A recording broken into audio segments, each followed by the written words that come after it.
नमस्कार, मैं हूं मनोज मनु। आप देख रहे हैं इंडिया न्यूज़ का डिजिटल प्लेटफॉर्म। एक बड़ी खबर आपको बताने जा रहा हूं। बांग्लादेश लगातार भारत के खिलाफ संकेत दे रहा है। भारत कितने भी संकेत बांग्लादेश को दे दे, लेकिन बांग्लादेश अपनी हरकतों से बाज नहीं आ रहा। अल्पसंख्यकों पर अत्याचार तो कर ही रहा है, लेकिन लगातार वो भारत के दुश्मनों को मेहरबानी दिखा रहा है। किस तरीके से? ये लाइन मैंने लिखी है, भारत के टुकड़े करने वालों पर मेहरबान बांग्लादेश की सरकार। कैसे मेहरबान है, मैं आपको बताता हूं। बांग्लादेश के इरादे कितने खतरनाक हैं।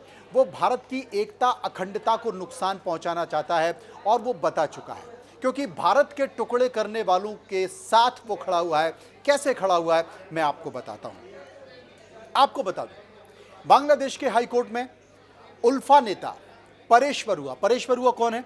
परेश बरुआ का आपने नाम सुना होगा। ये नॉर्थ ईस्ट में बड़ा फेमस है, और उल्फा जो कि उग्रवादी संगठन है। लेकिन परेश बरुआ है कहाँ? अब तक किसी को नहीं पता चला परेश बरुआ कहाँ है। परेश बरुआ चाइना में, चीन में छुपा बैठा हुआ है। और हुआ क्या, बांग्लादेश में उसे मौत की सज़ा सुनाई गई थी। क्यों मौत की सज़ा सुनाई गई थी, ये मैं बाद में बताऊंगा। लेकिन बांग्लादेश में जो मौत की सज़ा परेश बरुआ को सुनाई गई थी, बांग्लादेश के हाई कोर्ट ने उसकी मौत की सज़ा को बदल दिया है उम्र कैद में। आप कल्पना कीजिए, परेश बरुआ है कौन? परेश बरुआ, मैं आपको बता दूं, परेश बरुआ गोरेला नेता है। Paresh Barua United liberation front of Assam यानी कि उल्फा की जो सैन्य इकाई है, जो हमले करती है, भारत में के सैनिकों को मारती है, लोगों को मारती है, उसका प्रमुख है। और उल्फा का उपाध्यक्ष है, वाइस प्रेसिडेंट है। उसके इरादे इतने खतरनाक हैं कि आप कल्पना भी नहीं कर सकते।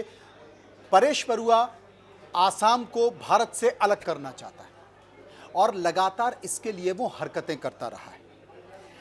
अब आप कल्पना कीजिए, इसीलिए इसका नाम परेश ओसाम भी पड़ा।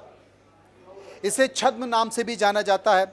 कमरुज़्ज़मा खान, नरुज़्ज़मान और ज़मीन भाई, इन तीन नामों से जाना जाता है। लेकिन परेश बरुआ की मौत की सज़ा को चाइना के हाई कोर्ट ने बदल दिया है, उसे उम्र कैद में बदल दिया है। दूसरा बड़ा संकेत बांग्लादेश से आया, भारत के खिलाफ आया है।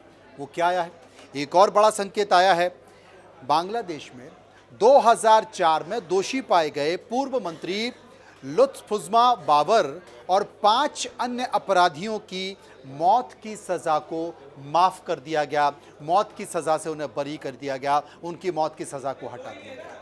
इनके ऊपर आरोप क्या है? शेख हसीना के ऊपर हमला किया है।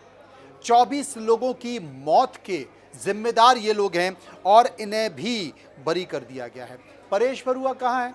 परेश बरुआ चाइना में छुपा बैठा हुआ है। चाइना बांग्लादेश के साथ खड़ा हुआ है, लगातार वो सपोर्ट कर रहा है। पाकिस्तान और चाइना दोनों साथ खड़े हुए हैं, और परेश बरुआ चाइना में मेहमान बनकर बैठा हुआ है, क्योंकि वो भारत का दुश्मन है।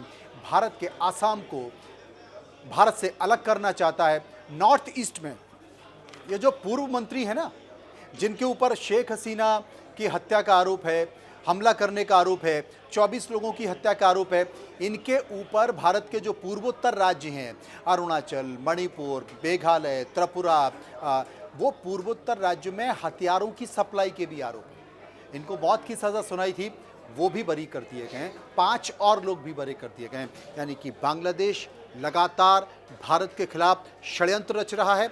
चाइना के हाथ में खेल रहा है, पाकिस्तान के हाथ में खेल रहा है। और यूनिस सरकार अगर बांग्लादेश से नहीं गई, तो पाकिस्तान से ज़्यादा खतरनाक बांग्लादेश भारत के लिए हो जाएगा। एक बहुत महत्वपूर्ण जानकारी, इसलिए मैंने आपको दी। फिलहाल इतना ही। नमस्कार।